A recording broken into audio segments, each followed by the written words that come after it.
ಸುವಾಲಿ ಸುವಾಲಿ ಹಾಡೇ ಅಮ್ಮ ಕೇಳುತ್ತ ಕಳೆಯುವೆ ಜನ್ಮ. ಸರ್, ವಿರಾಮದ ನಂತರ ಮತ್ತೊಮ್ಮೆ ಅಮ್ಮ ವೇದಿಕೆಗೆ ತಮಗೆ ಹಾರ್ದಿಕ ಸ್ವಾಗತ. ನೀವು ಮಿಲಿಟರಿ ವ್ಯಾನ್ಗಳನ್ನು ನೀವು ನೋಡ್ತಾ ಕೂತಿದ್ದು, ನಿಮ್ಮ ಆಸಕ್ತಿ ಅದರ ಕಡೆಗೆ ಬೆಳೆದಿದ್ದು, ಚೈನಾ ಯುದ್ಧ ಇದ್ರ ಬಗ್ಗೆ ಮಾತಾಡ್ತಾ ಇದ್ರಿ. ಈಗ ಏನಾಗಿತ್ತು ಅಂದ್ರೆ, ನಮ್ಮ ತಾಯಿ ಊರು ಗಲಗಲಿ, ಅದು ಸಹಿತ ಕೃಷ್ಣಾ ನದಿ ದಂಡೆ ಮೇಲಿತ್ತು. ಪ್ರತಿ ವರ್ಷ ನಾನು ಅಲ್ಲಿ ಇದಕ್ಕೆ ಹೋಗ್ತಾ ಇದ್ದೆ, ಏನು ಸೂಟಿಯಲ್ಲಿ 2 ತಿಂಗಳು ನಾನು ನಮ್ಮ ತಾತನ ಮನೆಗೆ ಹೋಗ್ತಾ ಇದ್ದೆ. ಆವಾಗ ಒಂದ್ಸಲ ನಾನು ಬರೋ ಮುಂದೆ ಒಂದು 3ನೇ ಅಥವಾ 4ನೇ ಇದ್ದಾಗ ನಮ್ಮ ತಿರುಗಿ ಬರೋ ಮುಂದೆ ನಮ್ಮ ತಾತ ನನಗೊಂದು ಅರ್ಧ ತೊಲೆ ಉಂಗುರ ಹಾಕಿ ಕೊಟ್ಟು ಕಳಿಸ್ಬಿಟ್ಟಿದ್ದ. ಅದು ಈ ರಕ್ಷಣಾ ನಿಧಿ ಸಲುವಾಗಿ ಹಿಡ್ಕೊಂಡು ಬಂದ್ರಲ್ಲ, ಅವಾಗ ನನ್ನ ಹತ್ರ ಏನಿರಲಿಲ್ಲ. ಅವಾಗ ನನ್ನ ಮನಸ್ಸಿಗೆ ಏನು ಬತ್ತೋ ಎಂಬಲ್ಲ, ನಾನು ಉಂಗುರ ತೆಗೆದು ಹಾಕಿಬಿಟ್ಟೆ. ಆಮೇಲೆ ಒಂದು ದಿವಸ ಆದಮೇಲೆ ನಮ್ಮ ತಾಯಿ ನನಗೆ ಕೇಳಿದ್ಲು, ಉಂಗುರ ಕಾಣ್ತಾ ಇಲ್ಲಲ್ಲ ಅಂತೇಳಿ. ಎಲ್ಲೋ ಬಿದ್ದು ಹೋಗಿದ್ದಕ್ಕಮ್ಮ ಹುಡುಕಾಡಬೇಕು ಅಂತ ಹೇಳಿದೆ, ಸುಳ್ಳು ಹೇಳಿದೆ. ಅದಾದಮೇಲೆ ನಮ್ಮವ್ವ ಬೇಜಾರು ಮಾಡಿಕೊಂಡು ನನ್ನ ಪಾಠ್ಯ ಪುಸ್ತಕ ಚೀಲ ಮತ್ತು ಪುಸ್ತಕ ಇಡ್ತಕ್ಕಂಥ ಜಾಗ ಮತ್ತು ಈ ಬಚ್ಚಲ ಮನೆಯಲ್ಲಿ ಸ್ನಾನ ಮಾಡಿ ಮುಂದೆ ಬಿದ್ದು ಹೋಗಿದೆಯಾ ಎಲ್ಲಿ ಅಂತ ತಿಳ್ಕೊಂಡು ಎಲ್ಲ ಹುಡುಕಾಡಿದ್ಲು.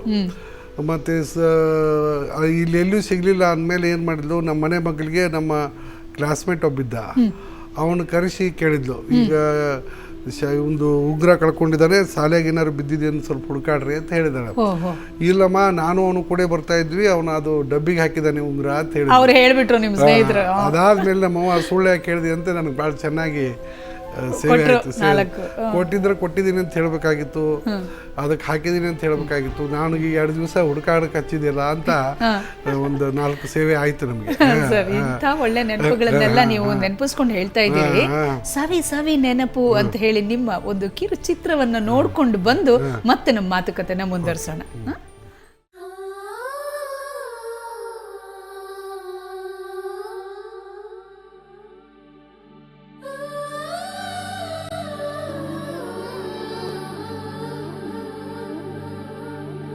ಸವಿ ಸವಿ ನೆನಪು, ಸಾವಿರ ನೆನಪು, ಸಾವಿರ ಕಾಲಕ್ಕೂ ಸವೆಯದ ನೆನಪು, ಎದೆಯಾಳದಲ್ಲಿ ಬಚ್ಚಿಕೊಂಡಿರುವ ಅಚ್ಚಳಿಯದ 101 ನೆನಪು.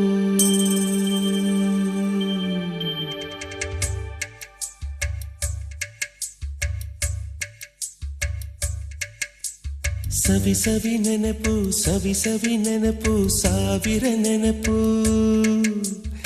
ಎದೆಯಾಳದಲ್ಲಿ ಬಚ್ಚಿಕೊಂಡಿರುವ ಅಚ್ಚಳಿಯದ 101 ನೆನಪು.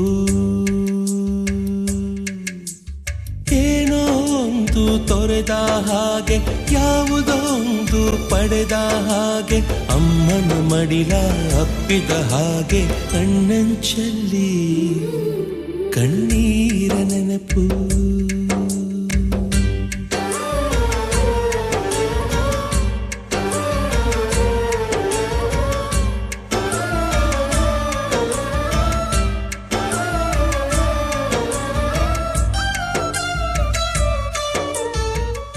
ಸರ್, ಅದು ನೀವು ಕಲ್ತಂತಹ ಶಾಲೆ ಅಲ್ವೇ?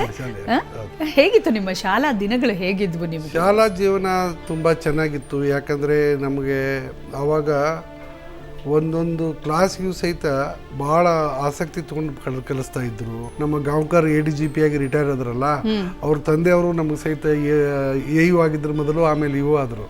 ನನಗೆ ಇವತ್ತು ನೆನಪಿದೆ, ಅವರು ಪ್ರತಿ ವರ್ಷ ರಿಲೀಜಿಯಸ್ ಆಗಿ ಬಸ್ಸಿಗೆ ಬಂದು ಸ್ಕೂಲ್ ಮುಂದೆ ಇಳಿದು ಪ್ರತಿಯೊಂದು ಕ್ಲಾಸ್ಗೆ ಹೋಗಿ ಎಲ್ಲ ಹುಡುಗರನ್ನ ಟೆಸ್ಟ್ ಮಾಡ್ತಿದ್ರು.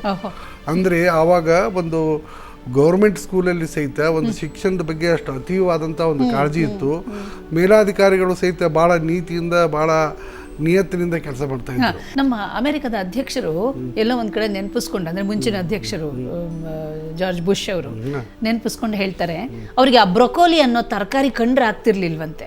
ಅವ್ರ ಅಮ್ಮ ಅವ್ರನ್ನ ಒತ್ತಾಯ ಮಾಡಿ ಚಿಕ್ಕ ವಯಸ್ಸಿನಲ್ಲಿ ತಿನ್ಸಿ ತಿಂದ್ರೆ ಬುದ್ಧಿ ಬರುತ್ತೆ, ತಿನ್ನು ಅಂತ ಹೇಳಿ ತಿನ್ಸಿ ಇಡ್ತಾ ಇದ್ರಂತೆ. ಒಂದ್ ಸರ್ತಿ ಇವ್ರು ಅಮೆರಿಕ ಅಧ್ಯಕ್ಷ ಆಗ್ತಿದ್ದ ಹಾಗೆ ಮನ್ಸಲ್ಲಿ ಮೊದ್ಲು ಅಂದ್ಕೊಂಡಿದ್ದು, ಇನ್ಮೇಲೆ ನಾನು ಬ್ರೊಕೋಲಿ ತಿನ್ನಲ್ಲ, ನನಗಿಷ್ಟ ಇಲ್ಲ ಅಂತ ಹೇಳಿ. ಹಾಗಾಗಿ ನಿಮ್ಗೆ ಇಷ್ಟ ಇಲ್ಲದೆ ಇರುವಂತಹ ಯಾವ್ದಾದ್ರು ಯಾವ್ದಾದ್ರು ಈ ಡಯಟ್ ಅನ್ನ ನಿಮ್ಮ ಮೇಲೆ ನಿಮ್ಮ ತಾಯಿ ಇಲ್ಲ, ಹೇರ್ತಾ ಅವಳು ಇದ್ರ? ನಾನು ಭಾಳ ಸದೃಢ ಆಗಬೇಕು, ಭಾಳ ಒಂದು ಶಕ್ತಿವಾನಾಗಿ ಬೆಳಿಬೇಕು ದೈಹಿಕವಾಗಿಯೂ ಸಹಿತ ಅಂತ ತಿಳ್ಕೊಂಡು ನಮ್ಮ ತಾಯಿ ಅವಾಗ ಈ ಸಜ್ಜಿಕ ಅಂತ ಮಾಡ್ತಾರೆ, ಬೆಲ್ಲ ಮತ್ತು ಗೋಧಿ ಇದನ್ನ ನುಚ್ಚು ಕುಡಿಸಿ ಅದು ಹಾಕಿ ತುಪ್ಪ ಹಾಕಿ ನನಗೆ ವಿಶೇಷವಾಗಿ ಮಾಡಿ ಊಟ ಮಾಡಿಸ್ತಾ ಇದ್ಲು. ನನಗೆ ಅದು ಇದು ಅಂತ ಏನಿರಲಿಲ್ಲ, ಅವ್ರು ಏನು ಮಾಡ್ತಾರೆ ಮನೆಯಲ್ಲಿ ಅದು ಊಟ ಮಾಡ್ಕೊಂಡು ಹೋಗ್ತಾ ಇದ್ದೆ. ಆದರೆ ನನ್ನ ಸಲುವಾಗಿ ವಿಶೇಷವಾಗಿ ಸಜ್ಜಿಕ ಮಾಡೋದು ಮತ್ತು ಈ ಹುರುಳಿ ಅಂಬಲಿ ಮಾಡಿಸ್ಕೊಡ್ಸೋದು ಮತ್ತು ಈ ರವೆ ಉಂಡೆ ಮತ್ತು ಹೆಸರು ಉಂಡೆ ಮತ್ತು ಈ ಒಂದು ಶೇಂಗಾ ಉಂಡೆ ಮಾಡಿ ನಮ್ಗೆ ಸ್ಕೂಲ್ ಹೋಗಿ ಮುಂದೆ ಒಂದು ಎರಡು ಕೊಟ್ಟು ಒಂದೊಂದು ಗ್ಲಾಸ್ ಹಾಲು ಕೊಟ್ಟು ಕಳಿಸ್ಕೊಡ್ತಾ ಇದ್ಲು ನಮ್ಮವ್ವ. ಆವಾಗ ಏನಂದ್ರೆ ನಮ್ಮ ಊರ್ ಕಡೆ ಏನಿತ್ತು ಅಂದ್ರೆ ಇಲ್ಲಿ ಕಡೆ ಗಜ್ಜರಿ ಇರ್ತಲ್ಲ, ಅದ್ರದ್ದು ಎಲೆ ಸಹಿತ ಕಿತ್ಕೊಂಡು ಬರ್ತಿದ್ವಿ. ಈ ಮತ್ತು ಅವರೆಕಾಳು ಬೇಲೆ ಪೂರ್ತಿ ಬಳ್ಳಿನ ಕಿತ್ಕೊಂಡು ಬರ್ತಿದ್ವಿ. ಆದರೆ ನಮ್ಮ ಕಡೆ ಅದನ್ನ ಮನೆಯಲ್ಲಿ ಉಪಯೋಗ ಮಾಡ್ತಾ ಇರಲಿಲ್ಲ, ಅದು ಭಾಳ ಮದ, ಅದು ಕಾಯಿ ಪಲ್ಯ ಮನೆಗೆ ಉಟ್ಕೋಬಾರತ್ತ. ಆದ್ರೆ ಅದನ್ನೆಲ್ಲ ನಾವು ಆಕಳಿಗೆ ಹಾಕ್ತಿದ್ವಿ, ಅಂದ್ರೆ ಹಾಲು ಭಾಳ ಚೆನ್ನಾಗಿ ಕೊಡ್ತದೆ ಅಂತ. ಅದು ಈ ಅವರೆಕಾಳು ತಿನ್ನೋದು ಅಥವಾ ಇದನ್ನ ನೋಡಿದ್ರೆ ಅಕ್ಕಿ ತಿನ್ನಬಾರ್ದು ಅಂತ ಹೊಡಿತಾ ಇದ್ಲು. ಅದು ಚೆನ್ನಾಗಿರೋದು ಬಿಡಿಸಿ ತಿಂತಿದ್ವಲ್ಲ ನಾವು, ಇದು ತಿನ್ನಬಾರ್ದು, ಇದು ಒಳ್ಳೇದಲ್ಲ, ಇದು ಆಕಳಿಗೆ ಹಾಕ್ಬೇಕು ಅಂತ ಹೇಳ್ತಾ ಇದ್ದು. ಅಂದ್ರೆ ಈ ಕಡೆ ಈಗ ಡೆಲಿಕೇಸಿ ಆಗಿದೆ, ಆದರೆ ಆ ಕಡೆ ನಮ್ಮ ಕಡೆ ಮೊದಲು ಅದನ್ನ ಏನಿದೆ ಅಂದ್ರೆ ಹಸು ಅದನ್ನ ಹಾಕಿದ್ರೆ ಬಹಳ ಒಳ್ಳೆ ಹಾಲು ಕೊಡುತ್ತೆ ಅಂತ ತಿಳ್ಕೊಂಡು ಹಸುವಿಗೆ ತಂತಂದು ಹಾಕ್ತಾ ಇದ್ರು. ಸರ್, ಈಗ ಮಕ್ಕಳ ಜನಜೀವನ ಯಾವ ತರ ಇದೆ ಅಂತಂದ್ರೆ ಒಂಥರ ಈಗ ತಾಯಿ ಅದೊಳ್ ಬುದ್ಧಿ ಹೇಳ್ಬೇಕು ಅಂತಂದ್ರೆ ನಾನು ಹೇಳಲಾ ಬೇಡವಾ ಅಂತ 2 ಸರ್ತಿ ಯೋಚನೆ ಮಾಡ್ಬೇಕಾಗತ್ತೆ. ನಾನು ಇದ್ರ ಬಗ್ಗೆ ನಾನು ಮಾತಾಡ್ಲಾ ಅಂತ ಪರ್ಮಿಷನ್ ತಗೊಂಡು ಹೇಳ್ಬೇಕಾಗತ್ತೆ. ಆದ್ರೆ ಅವಾಗ ಬಹುಶಃ ನಿಮ್ ಕಾಲದಲ್ಲಿ ಹೀಗೆಲ್ಲ ಇರ್ಲಿಲ್ಲ. ಅಮ್ಮ ಬುದ್ಧಿ ಹೇಳೋದು ಅಂದ್ರೆ ಹೇಳೋದೇನೆ ಅಲ್ವೇ? ಅಂತ 1-2 ಸಂದರ್ಭಗಳನ್ನ ನೆನಪಿಸ್ಕೊಂಡು ಅದು ನಮ್ಮ ಊರಿನಲ್ಲಿ ಏನಾಯ್ತು, ನಮ್ಮ ಮನೆ ಹತ್ತಿರ ಇದ್ದವರೊಬ್ರು ಬಟ್ಟೆ ಅಂಗಡಿ ಹಾಕಿ ಬಹಳ ಲಾಭ ಮಾಡ್ಕೊಂಡಿದ್ರು. ನಾನು SLC ಪಾಸ್ ಆದ ಕೂಡಲೇ ಏನಾಯಿತು ಅಂದರೆ ನಮ್ಮ ತಾಯಿ ಹತ್ರ ಒಂದು 25-30 ಸಾವಿರ ರೂಪಾಯಿ ಇತ್ತು. ಆಕಿ ನಮ್ದು ಇನ್ನೊಂದು ಜಾಗ ಇತ್ತು, ಆ ಜಾಗ ನಾವು ವರ್ಷಕ್ಕೆ ಸುಮಾರು 200 ರೂಪಾಯಿಗೆ ಬಾಡಿಗೆ ಕೊಟ್ಟಿದ್ವಿ. ಅಲ್ಲಿ ಪವರ್ ಲೂಮ್ ಹಾಕಿದ್ರು. ಆಕಿದೇನು ಆಸೆ ಇತ್ತು, ಆ ಪವರ್ ರೂಮ್ಗೆ ಬಾಡಿಗೆ ಕೊಟ್ಟಿದ್ದ ಜಾಗನ ಅದನ್ನು ಬಿಡಿಸ್ಕೊಂಡು ಅದು ದೊಡ್ಡ ಬಟ್ಟೆ ಅಂಗಡಿ ಹಾಕಿ ನನಗೆ ಬಟ್ಟೆ ವ್ಯಾಪಾರ ಮಾಡಿಸ್ಬೇಕು ಅಂತ ಭಾಳ ಇತ್ತು ಆಕಿಗೆ.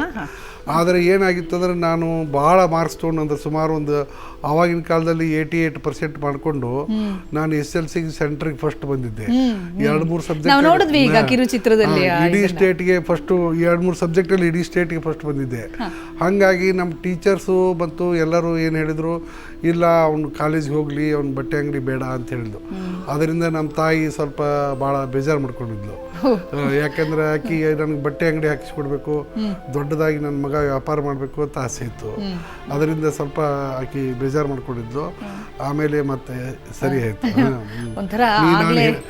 ನಾನು ಹೇಳಿದ ಮಾತು ಕೇಳೋದಿಲ್ಲ, ನಿನಗೆ ಗೊತ್ತಾಗೋದಿಲ್ಲ, ನಾ ಹೇಳೋ ಮಾತು ಕೇಳು, ಇವ್ರು ಹೇಳಿದ್ ಕೇಳಿ ಏನು ಮಾಡ್ತೀಯ, ಯಾವ ನೌಕರಿ ಮಾಡಿದ್ರು, ಏನು ಸಂಬಳ ಬಂದು, ಏನು ಪಗಾರ ಬರ್ತದೋ ಅಂತ ಹೇಳಿದ್ದು. ಇನ್ನೊಂದ್ಸಲ ಏನಾಯ್ತು ಅಂದರೆ, ನಾನು ಮೊದಲು ಅಸಿಸ್ಟೆಂಟ್ ಕಮಿಷನರ್ ಆಗಿದ್ದೆ. ಅಸಿಸ್ಟೆಂಟ್ ಕಮಿಷನರ್ ಇದಕ್ಕೆ ರಾಜೀನಾಮೆ ಕೊಟ್ಟು ನಾನು IPSಗೆ ಹೋದಲ್ಲ. ಅವಾಗೂ ನಾನು ಬೈದು, ನಿನಗೆ ಬುದ್ಧಿ ಇಲ್ಲ, ನೀನು ನಮ್ಮ ಕಡೆ ಅಸಿಸ್ಟೆಂಟ್ ಕಮಿಷನರ್ಗೆ ಪ್ರಾಂತ್ ಸಾಹೇಬ್ ಅಂತಾರೆ. ನೀನು ಪ್ರಾಂತ್ ಸಾಹೇಬ್ ಕೆಲಸ ಬಿಟ್ಟು ನೀನು ಫೌಜ್ದಾರಾಗಿ ಹೋಗ್ತಾ ಇದೀಯಾ ಅಂತ. ನಾ ಇಲ್ಲಮ್ಮ, ಇದು ಫೌಜ್ದಾರ್ ಕೆಲಸ ಅಲ್ಲ, ಅದ್ರ ಮೇಲಿನ ಕೆಲಸ ಅಂತ. ಏನೇ ಆದರೂ ನೀನು ಪ್ರಾಂತ್ ಸಾಹೇಬ್ ಕೆಲಸ ಬಿಟ್ಟು ಫೌಜ್ದಾರ್ ಕೆಲಸಕ್ಕೆ ಹೋಗೋದು ನನಗೇನು ಮನಸ್ಸಿಲ್ಲ ನೋಡಪ್ಪ ಅಂತ ಹೇಳ್ತಾ ಇದ್ದೆ. ಅಂದ್ರೆ ಆಕಿಗೆ ಫೌಜ್ದಾರೇ ದೊಡ್ಡದು ಅಂತ, ಸಬ್ ಇನ್ಸ್ಪೆಕ್ಟ್ರೇ ದೊಡ್ಡದು ಅಂತ. ಅದಕ್ಕೇನು ಮಾಡೋಕ್ಕಾಗಲ್ಲ. ಬಟ್ ಆವಾಗ ಒಂದ್ಸಲ ನನ್ನ ಮೇಲೆ ಭಾಳ ಬೇಜಾರು ಮಾಡ್ಕೊಂಡಿದ್ರು. ಇನ್ನೊಂದು ಸಲ ನಾನು ಮದುವೆ ಆದಾಗ, ಮದುವೆಗೆಲ್ಲ ಬಂದಿದ್ರು, ಹೋಗಿದ್ರು, ಎಲ್ಲ ಆಯಿತು. ಮದುವೆ ಆದಮೇಲೆ ನಮ್ಮೂರಿಗೂ ಮತ್ತು ನಮ್ಮ ಮಿಸಸ್ ಕೆಲಸ ಮಾಡ್ತಾ ಇದ್ದಂಥ ಊರಿಗೂ ಭಾಳ ದೂರ ಇತ್ತಲ್ಲ. ಕೆಲವರು ಆಗದೆ ಇದ್ದವರು ಏನು ಹೇಳಿದ್ರು, ಗುರವ ನಿನ್ನ ಮಗ ಡಾಕ್ಟ್ರಿಗೆ ಮದುವೆ ಆಗಿಲ್ಲ, ಅವ್ನು ನರ್ಸಿಗೆ ಮದುವೆ ಆಗಿದ್ದಾನೆ ಅಂತ ಹೇಳಿದ್ರು. ಆಕೆ ಊರಿಗೆ ಹೋದಾಗ ಕೇಳಿದ್ದೆ, ಯಾಕಂದರೆ ಅವಾಗ ನಾನು ಗ್ರ್ಯಾಜುಯೇಟ್ ಆದದ್ದು ಯಾರಿಗೂ ಗೊತ್ತಿರಲಿಲ್ಲ. ಇಲ್ಲ, ನಾನು ಕೇಳಿದ್ದು, ಏನಪ್ಪ ಹಿಂಗೆ ಬಂದು ಹೇಳ್ತಾರಲ್ಲ ಅಂತಂದು. ಹೇಳ್ತಾರೆ ಮೇಡಮ್, ಅದೆಲ್ಲ ಯಾಕೆ ತಲೆ ಕೆಡಿಸ್ಕೊತೀಯ ಅಂತೇಳಿ ನಾನು ಹೇಳಿದೆ. ಮತ್ತು ಯಾಕೆ ಇವ್ರು ಹಿಂಗೆ ಹೇಳಕತ್ತಾರೆ, ಯಾವ್ದು ಕೇಳ್ತಾರೋ ಗೊತ್ತಿಲ್ಲ, ತಲೆ ಕೆಡಿಸ್ಕೊಬೇಡ ನೀನು ಅಂತ ಹೇಳಿ. ಸರ್, ನೀವು ನಿಮ್ಮ ಅಮ್ಮನ ಬಗ್ಗೆ ಇಷ್ಟೆಲ್ಲ ಮಾತಾಡ್ತಿದ್ದೀರಲ್ಲ, ನಿಮ್ಮ ಬಗ್ಗೆ ನಿಮ್ಮ ಬಂಧು ವರ್ಗದವರು ಮಾತಾಡಿದ್ದಾರೆ, ನಿಮ್ಮ ಅಮ್ಮ ಮಾತಾಡಿದ್ದಾರೆ. ಅದನ್ನ ಒಂದು ಚಿತ್ರವನ್ನ ನೋಡ್ಕೊಂಡು ಬಂದು ನಾವು ಮತ್ತೆ ಮುಂದುವರ್ಸೋಣ. ಚಲೋ ಅನಿಸ್ತೈತಿ. ಎಲ್ಲರೂ ಶಾನ್ಯಾರ ಕೆಟ್ಟ ಅನಿಸ್ತೈತೇನ್ರಿ? ಎಲ್ಲರ ಮಕ್ಳು ಶಾನ್ಯಾರ ಕೆಟ್ಟ ಅನ್ಸಂಗಿಲ್ಲ, ಚಲೋನ ಅನ್ಸುದ್ರಿ. 6ನೇ ಇರ್ಬೇಕಾದ್ರೂ ಅವ್ರನ್ನ ನೋಡಿದ್ದೆ. ನಾನು 6ನೇ ಓದಬೇಕಾದ್ರೆ ಅವ್ರ ಮದುವೆ ಆಗಿ, ಆವಾಗಿಂದ ಅವರು ಭಾಳ ಒಳ್ಳೆ ಪ್ರೀತಿಯಿಂದ ಕರಿತಿದ್ರು ನಮಗೆಲ್ಲರೂ. ನನ್ನ ಹೆಸರು ಅದಿತಿ ಆದರೂ ಅವ್ರು ಯಾವಾಗಲಾದರೂ ಬಂದರೆ ಆದಿತ್ಯಮಣಿ ಶಮಂತಂಗಮಣಿ ಅಂತ ಕರಿತಿದ್ರು ನನಗೆ. ಅಂದರೆ ಅವರು ಇಷ್ಟು ದೊಡ್ಡ ಅಧಿಕಾರಿ ಆಗಿಬಿಟ್ರು, ಹೊರಗಡೆ ಇಷ್ಟ ದೊಡ್ಡವರಿದ್ದರು, ಮನೆಯಲ್ಲಿ ಒಳ್ಳೆ ಪ್ರೀತಿಯಿಂದ ಎಲ್ಲ ಮಕ್ಕಳಿಗೂ ಇವರು ಎಲ್ಲರೂ ದೊಡ್ಡಪ್ಪ, ನಾವು ಎಲ್ಲರೂ ದೊಡ್ಡಪ್ಪ ಅಂತಲೇ ಕರೆಯೋದು. ನಮ್ಮೆಲ್ಲರೂ ಒಳ್ಳೆ ಮಕ್ಕಳ ಥರನೇ ನೋಡ್ಕೊತಾರೆ. ಶಂಕರ್ ಬಿದ್ರಿಯವರು ನಾವು ಬಾಲ್ಯದ ಒಡನಾಡಿಗಳು. ಭಾಳ ಚೂಟಿ ಹುಡುಗ, ಆಟದಲ್ಲಿ ಪಾಠದಲ್ಲಿ ತುಂಬ ಮುಂದಿದ್ದವರು, ಮತ್ತು ಅಷ್ಟೇ ಕೀಟ್ಲೆ ಸ್ವಭಾವನೂ ಇತ್ತು ಅವ್ರದ್ದು. ತುಂಟಾಟ ಭಾಳ ಮಾಡ್ತಿದ್ರು. ಹೀಗಾಗಿ ಅವರಿಗೆ ಅವರ ವರ್ಗ ಗುರು ಆಗಿರ್ತಕ್ಕಂಥ ದಾಸರ್ ಅಂತಕ್ಕಂಥ ಗುರುಗಳು, ಬಿದಿರಿನಿ ಭಾಳ ತುಂಟದಿ, ಭಾಳ ಉಡಾಳದಿ ನೀನು, ಅದಕ್ಕೆ ನಿನ್ನ ಮಂತ್ರಿ ಮಾಡ್ತಾನೆ ಅಂಥೇಳಿ ಕ್ಲಾಸಿಗೆ ಅವರನ್ನು ವರ್ಗದ ಪ್ರತಿನಿಧಿಯನ್ನಾಗಿ ಮಾಡಿದರು. ನಮ್ಮ ಸೋದರರು ತಮ್ಮ ಹೈಸ್ಕೂಲ್ ಜೀವನದ ಸಂದರ್ಭದಲ್ಲಿ ನಮ್ಮ ತಾಯಿಯ ಒಡನಾಟದಲ್ಲಿ ತಮ್ಮ ಬಾಲ್ಯವನ್ನು ಕಳೆದಿದ್ದಾರೆ. ಹಾಗೂ ನಮ್ಮ ತಾಯಿಯ ಸಂಗಡ ತೋಟಕ್ಕೂ ಅವರು ಹೋಗ್ತಾಯಿದ್ರು. ನನಗೆ ತಿಳಿದ ಮಟ್ಟಿಗೆ ಅವರು SLCಯಲ್ಲಿ ನಮ್ಮ ಈ ಬನಟ್ಟಿ ಹೈಸ್ಕೂಲ್ಗೆ ಪ್ರಥಮ ಶ್ರೇಣಿಯಲ್ಲಿ ಉತ್ತೀರ್ಣರಾದಾಗ ನಮ್ಮ ಮನೆಯಲ್ಲಿ ನಮ್ಮ ತಂದೆ ತಾಯಿ ಹಾಗೂ ನಮ್ಮ ಅಜ್ಜಂದರು ಬಹಳ ಒಂದು ಸಂತೋಷಪಟ್ಟಿದ್ರು ಅನ್ನೋ ಕಂಡ ನಾನು ನೋಡಿ. ಸರ್, ನಿಮ್ಮ ಅಮ್ಮ ಮಾತಾಡೋದನ್ನ ಕೇಳಿದ್ವಿ, ನೀವಾದರೂ ಸ್ವಲ್ಪ ಮೃದುವಾಗಿ ಮಾತಾಡ್ತಿದ್ದೀರಿ, ಏನು ಖಡಕ್ಕಾಗಿ ಮಾತಾಡಿದ್ರಿ ಸರ್ ಅವರು? ಅವಳು ಸ್ವಲ್ಪ ಬೆರ್ಸು ಅಲ್ಲ, ಬಹಳ ಚೆನ್ನಾಗಿ ಮಾತಾಡಿದ್ರು. ಮತ್ತೆ ಬಹುಶಃ ಮನ್ಸಿಗೆ ಅನ್ಸಿದ್ದನ್ನ ಅನ್ಸಿದಂಗೆ ಹೇಳ್ಬಿಡುವಂತ ವ್ಯಕ್ತಿತ್ವ ಅಂತ ಅನ್ಸುತ್ತಲ್ಲ ಮೊದ್ಲಿಂದನೂ. ಸರ್, ಈಗ ತಾವು ಮಾತ್ರ ಅಲ್ಲ, ತಮ್ಮ ಕುಟುಂಬದಲ್ಲಿ 5 ಜನ ಸಿವಿಲ್ ಸರ್ವಿಸ್ ನಲ್ಲಿ ಇದ್ದಾರೆ ಅಂತ ಹೇಳಿ ನಾವು ಕೇಳ್ಪಟ್ಟಿದ್ದೀವಿ. ಅದ್ರ ಬಗ್ಗೆ ಹೇಳ್ಬೋದಾ? ಈಗ ನನ್ನ ಮಗಳು ತಮಗೆ ಗೊತ್ತಿದ್ದಂಗೆ IAS ಅಲ್ಲಿ ಇದ್ದಾರೆ. ಅವರು ಈ ಒಂದು ICS ಪರೀಕ್ಷೆ ಶುರುವಾಗಿ ಒಂದು 140 ವರ್ಷ ಆಯಿತು. ಈಗ ಅದರಲ್ಲಿ ಯಾರೂ ಕರ್ನಾಟಕದವರು ಫಸ್ಟ್ ಬಂದಿದ್ದಿಲ್ಲ. ಅವಳು ಫಸ್ಟ್ ಬಂದು ನಮಗೆಲ್ಲ ಭಾಳ ಸಂತೋಷ ಮತ್ತು ಶ್ರೇಯಸ್ಸು ತಂದು ಕೊಟ್ಟಿದ್ದಾಳೆ. ಮತ್ತು ಅಳಿಯ ಇದ್ದವರು ಭಾಳ ತುಂಬ ಒಳ್ಳೆಯ ಸಜ್ಜನ, ತುಂಬ ಒಳ್ಳೆಯ ವ್ಯಕ್ತಿ. ಅವರು IPS ಮಾಡಿದ್ದಾರೆ, ಅವರು SP ಆಗಿದ್ದಾರೆ. ಈಗ ಸತಾರದಲ್ಲಿ SP ಆಗಿ ಕೆಲಸ ಮಾಡ್ತಾ ಇದ್ದಾರೆ. ಮಗಳು ಈಗ ಕೊಲ್ಲಾಪುರದಲ್ಲಿ ಕಮಿಷನರ್ ಆಗಿ ಕೆಲಸ ಮಾಡ್ತಾ ಇದ್ದಾಳೆ. ಮತ್ತು ಮಗ IPS ಮಾಡಿದ್ದಾನೆ. ಅವನು ಇದರಲ್ಲಿದ್ದಾನೆ, ಈಗ ತಿರುನಲ್ವೇಲಿಯಲ್ಲಿ SP ಆಗಿದ್ದಾನೆ. ಮತ್ತು ಅವನ ಹೆಂಡತಿ ಅಂದರೆ ನಮ್ಮ ಸೊಸೆ, ಅವಳು IAS ಮಾಡಿದ್ದಾಳೆ. ಈಗ ಆಕೆ ತಿರುನಲ್ವೇಲಿಯಲ್ಲೇ ಅಡಿಷನಲ್ ಕಲೆಕ್ಟರ್ ಅಂತ ಕೆಲಸ ಮಾಡ್ತಾ ಇದ್ದಾರೆ. ಮತ್ತು ನಮ್ಮ ತಂಗಿ ಗಂಡ ಅವರು principal chief conservator of forest ಅಂತ ಕೆಲಸ ಮಾಡ್ತಾ ಇದ್ದಾರೆ. ದೇವರ ಅನುಗ್ರಹದಿಂದ ಎಲ್ಲರಿಗೂ ಬಹಳ ದೇವರು ಒಳ್ಳೇದು ಮಾಡಿದ್ದಾರೆ. ಅಂದ್ರೆ ಈಗ ನಿಮ್ಮ ತಾಯಿಯವರ ಆಸೆ ಇತ್ತು ನೀವು ಒಂದು ಬಟ್ಟೆ ಅಂಗಡಿ ಹಾಕೊಂಡಿರ್ಬೇಕು ಅಂತ. ಅವ್ರು ಆಮೇಲೆ ಅದನ್ನ ನಿಮ್ಮ ಮಕ್ಕಳ ಬಗ್ಗೆ ಅದನ್ನೆಲ್ಲ ಹೇಳಕ್ ಬರ್ಲಿಲ್ವಾ ನಿಮ್ಗೆ? ಯಾಕೆ ಈ ಪಾಟಿ ಯಾಕೆ ಓದಿಸ್ತೀಯಾ, ಒಂದು ವ್ಯಾಪಾರ ಹಾಕೊಡು ಹಾಗೆ ಹೀಗೆ? ಅವಾಗ ಒಂದು ಮೂಡಿತ್ತು, ಅದನ್ನ ಮುಂದೆ ಹೋದ್ಮೇಲೆ ಅದನ್ನ ಆಕಿ ಮರ್ತು ಬಿಟ್ಲು. ಆ ವಿಷಯದ ಬಗ್ಗೆ ಮಾತಾಡ್ತಕ್ಕಂಥ ಒಂದು ಪ್ರಮೇಯ ಬರಲಿಲ್ಲ. ಆಮೇಲೆ ನಾನು ಅಸಿಸ್ಟೆಂಟ್ ಕಮಿಷನರ್ ಆದಾಗೂ ಭಾಳ ಸಂತೋಷಪಟ್ಟಿದ್ದಕ್ಕೆ. ಮತ್ತು ಮಗಳು ದೇಶಕ್ಕೆ IAS ಅಲ್ಲಿ ಫಸ್ಟ್ ಬಂದಾಗೂ ಭಾಳ ಸಂತೋಷಪಟ್ಟಳು. ಮತ್ತು ಮಗ IPS ಆದಾಗೂ ಭಾಳ ಸಂತೋಷಪಟ್ಟಳು. ಅದ್ರ ಬಗ್ಗೆ ಆಕೆಗೆ ಏನೂ ಒಂದು ಇದು ಇಲ್ಲ, ಯಾವುದೇ ಒಂದು ವಿಷಯದ ಬಗ್ಗೆ ಹಿಂಗೆ ಮಾಡಬೇಕು ಹಂಗೆ ಮಾಡಬೇಕು ಅಂತ ನಮ್ಗೆ ಏನು ಹೇಳಿಲ್ಲ. ಚಿಕ್ಕವರಿದ್ದಾಗ ಏನು ನಮಗೊಂದು ಒಳ್ಳೆ ಸಂಸ್ಕಾರ ಕೊಟ್ಟರು ಮತ್ತು ಇದನ್ನು ಕೊಟ್ಟರು. ಅದನ್ನು ಬಿಟ್ಟರೆ ಆಮೇಲೆ ನಮ್ಗೆ ಯಾವುದೇ ಒಂದು ವಿಷಯದಲ್ಲಿ ಅವಳು ಹಸ್ತಕ್ಷೇಪ ಮಾಡೋದಿಲ್ಲ. ಬಂದು 4-5 ದಿವಸ ಇದ್ದು ಆರಾಮಾಗಿ ಹೋಗಿದ್ದಾಳೆ ಹೊರತು ಹಿಂಗೆ ಮಾಡಿ ಹಂಗೆ ಮಾಡಿ ಅಂತ ಆಕೆ ತನಗೆ ತಿಳಿಯೋದ ವಿಷಯದಲ್ಲಿ ಯಾವತ್ತೂ ಹಸ್ತಕ್ಷೇಪ ಮಾಡಲ್ಲ. ಅದು ತುಂಬಾ ದೊಡ್ಡ ವಿಷಯ ಅಲ್ಲ? ಬಹಳ ತಂದೆ ತಾಯಿಯರು ಆ ಕೆಲಸ ಮಾಡಿ ಮಕ್ಕಳ ಮುಂದೆ ಕೆಟ್ಟವರು ಅನ್ನಿಸ್ಕೊಂಡ್ಬಿಡ್ತಾರೆ. ಸೊಸೆಯಂದ್ರ ಜೊತೆ ಆಗಲಿ ಯಾರ ಜೊತೆ ಆಗಲಿ ಯಾವುದಕ್ಕೂ ಹಸ್ತಕ್ಷೇಪ ಮಾಡಲ್ಲ. ಮತ್ತು ಅಲ್ಲಿ ನಮ್ಮ ತಮ್ಮಂದಿರು ಸಹಿತ ಏನಾದರೂ ಮಾಡಿದ್ರೆ ನನಗೆ ಕೇಳಿ ಮಾಡು, ಶಂಕರ್ ಕೇಳ್ರಿ, ಅವ್ನಿಗೆ ಮಾಡ್ರಿ ಅಂತ ಹೇಳ್ತಾಳೆ ಹೊರತು ಬೇರೆ ಏನು ಮಾಡಲ್ಲ. ತುಂಬಾ ಅಭಿಮಾನ ಬಗ್ಗೆ. ಆ ಅಭಿಮಾನದ ಬಗ್ಗೆ ಒಂದು ಪುಟ್ಟ ಬ್ರೇಕ್ನ ನಂತರ ಮತ್ತಿಷ್ಟು ಮಾತಾಡೋಣ.